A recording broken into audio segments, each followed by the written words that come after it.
Saya minta dan berharap tentunya kepada Allah, bukan pada manusia. Semoga Allah gerakkan hati orang-orang pimpinan dan anggota MPR, termasuk di dalamnya DPD RI, anggota DPR RI, untuk tergerak hatinya minta pertanggungjawaban Presiden. Karena banyak kelakuan yang sudah dijalankan tidak sesuai dengan ketentuan hukum yang berlaku, termasuk ijazah palsu.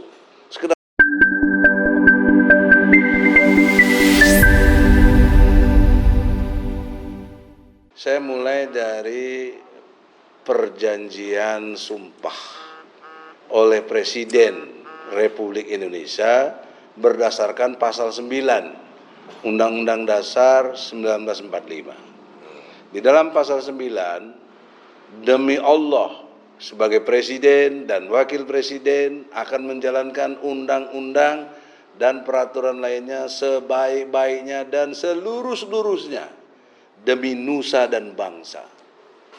Itu janji sumpah Presiden pakai Al-Quran di belakangnya. Semua 7 presiden, dari mulai Soekarno, Soeharto, Habibie, Gus Dur, Mega, SBY, dan Jokowi. Jokowi juga sumpah? Oh, sudah 2 kali. Udah 2 kali. 2 kali. Nah, itu artinya Al-Quran itu kan kitab suci. Itu peristiwa suci. Maka konsekuensi tauhidnya ada di surat Al-Ahzab. Yang biasanya saya TikTok terhani bacain, tapi ini waktu kan. Ayat 15, bahwa sumpah jabatan itu akan dimintai pertanggungjawaban. Semua perjanjian kepada Allah, menyebut nama Allah, dimintai pertanggungjawabannya. Nah, oleh karena itulah, dalam konteks ini secara konstitusional, sekaligus ini solusi, saya minta dan berharap tentunya kepada Allah, bukan pada manusia. Semoga Allah gerakkan hati orang-orang pimpinan dan anggota MPR, termasuk di dalamnya DPD RI, anggota DPR RI, untuk tergerak hatinya minta pertanggungjawaban Presiden. Karena banyak kelakuan yang sudah dijalankan tidak sesuai dengan ketentuan hukum yang berlaku, termasuk ijazah palsu.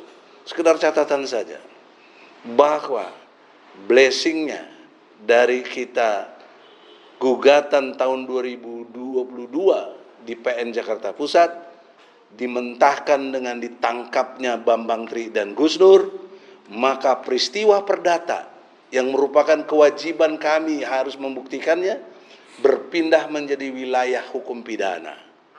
Maka kewajiban pembuktian, kewajiban menghadirkan saksi-saksi yang perlu dengan biaya yang cukup besar, ya, itu dibebankan kepada jaksa penuntut umum. Karena dialah yang menuntut, dia yang mendakwa, bahkan dituntutnya 10 tahun. Namun ketika di persidangan selama kurang lebih 6 bulan di Pengadilan Negeri Surakarta atau Solo, majelis hakim tidak bisa menjawab, jaksa penuntut umum tidak bisa menjawab ketika kami para advokat dari tim pembela ulama dan aktivis bertanya mengenai mana ijazah aslinya Jokowi. Gak terjawab. Karena dari 30 orang saksi, 27 orang dari pihak mereka, 5 ahli, 22 saksi fakta, seperti kepala sekolah, wakil ketua OSIS, teman sekelas, teman sebangku, teman bermainnya, ya, itu dipanggil sebagai satu kesaksian.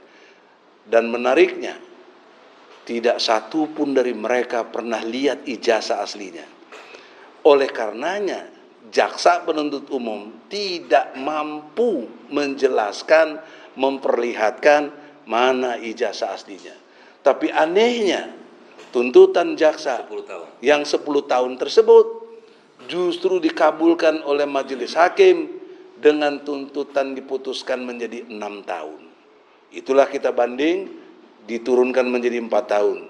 Dengan catatan pasal 14 dan 15 Undang-Undang Nomor 1 Tahun 46 dicabut karena tidak dijadikan dasar hukum.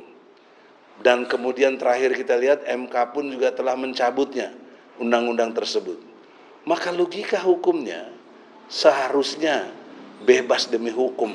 Kami punya klien Gus Nur dan Bambang Tri, tapi dilalah tetap dihukum 4 tahun penjara. Sekarang Gus Nur di penjara Solo, Bambang Tri dipisah di Seragen, Jawa Tengah. Ini fakta hukum yang mengerikan. Kenapa mengerikan? Karena tidak sesuai rasa keadilan, tidak sesuai fakta-fakta hukum yang berlangsung. Tapi terjadi, dan semuanya putusan pengadilan pun harus dengan nama Tuhan yang Maha Esa. Sementara Tuhan yang Maha Esa itu di Indonesia ini tidak lain adalah Allah. Di mana disebut Allah? Di Mukadimah alinea ketiga, Undang-Undang Dasar pembukaannya. Berkat rahmat Allah dinyatakan kemerdekaan Indonesia, berkat rahmat Allah. Jadi Allah lah dengan kondisi objektivitas takdirnya memerdekakan bangsa Indonesia. Itu diakui oleh para pendiri negara kita, the founding fathers kita, yang membuat Pancasila dan UUD 45, termasuk Soekarno. Oleh karena itu, lebih jauh lagi, Allah itu menjadi dasar negara Republik Indonesia dengan diabadikan sila pertama Pancasila, ketuhanan yang Maha Esa. Itulah yang tertera dalam pasal 29 ayat 1, bahwa negara Republik Indonesia berdasar kepada ketuhanan yang Maha Esa. Siapa yang Maha Esa tadi? Jelas Allah. Allah itu punya hukum, namanya hukum Islam. Harusnya di negeri ini berlaku hukum Islam. Siapa yang memberlakukan? Menurut pasal 5 ayat 1 Jungto, pasal 20 dan 21 UUD 45, mereka itu adalah presiden dan DPR. Itulah yang punya kewenangan membuat hukum di negeri ini. Nah, oleh karena itu, hingga hari ini tidak ada satupun berkait dengan tegaknya hukum pidana Islam, maka itu tanggung jawab konstitusional, dosa konstitusional oleh para pemimpin bangsa ini dan para anggota DPR yang pernah menjadi anggota DPR dalam periode-periode sebelum ini.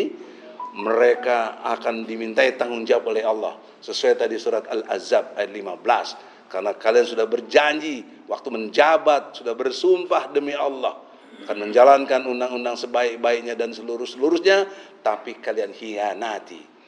Ingat, azab Allah itu bisa cepat, tapi juga bisa lambat. Itu otoritas Allah, tidak ada yang bisa menekan Allah. Kita hanya bisa berharap kepada Allah bahwa segera tegaknya rasa keadilan itu. Sekarang solusi yang terakhir. Saya berharap sebelum ada pertanggungjawabannya presiden ini, kalau menurut Undang-Undang Dasar tidak diatur dengan baik, maka saran saya tanggal 16 Agustus 2024 nanti pidato kenegaraan presiden, tolong anggota DPR, MPR, DPD, gerakanlah hati Anda itu atas izin Allah untuk minta pertanggungjawaban Presiden Jokowi karena dia tidak melaksanakan amanah, tidak sesuai pasal 7A yang melakukan perbuatan tercela setidak-tidaknya karena ijazahnya palsu tadi. Sudah inkrah, dibuktikan di PN, di PT, dan di Mahkamah Agung. Nah, jika ini tidak mungkin juga, maka harapan terakhir kepada Allah, mohon digerakkan hati presiden terpilih, musuh atau tidak, hari ini namanya Prabowo Subianto, untuk menegakkan hukum yang sebenar-benarnya, karena dia akan bersumpah juga demi Allah. Jangan nasibnya nanti sama dengan Jokowi, dihina oleh masyarakatnya sendiri, walaupun dia bergelar presiden, tapi nggak ada artinya karena penghinaan terus bertubi-tubi dan juga kepada keluarganya. Semoga atas izin Allah, insya Allah, Allah akan menolong kita sepanjang kita juga mau menolong agamanya. Ya ayyuhalladzina amanu intang surullaha yansurkum wa yusabbit aqdamakum. Ya, orang-orang yang beriman, jika kamu mau membela agama Allah, maka Allah pasti membela engkau dan meneguhkan kedudukan engkau. Surat Muhammad ayat ke-7. Insya Allah acara ini diridhoi oleh Allah. Amin. Assalamualaikum warahmatullahi wabarakatuh. Ada mau itu penutup Top. Iya, udah habis lah, itu udah tutup. Top martabak. Alhamdulillah. Jadi ya.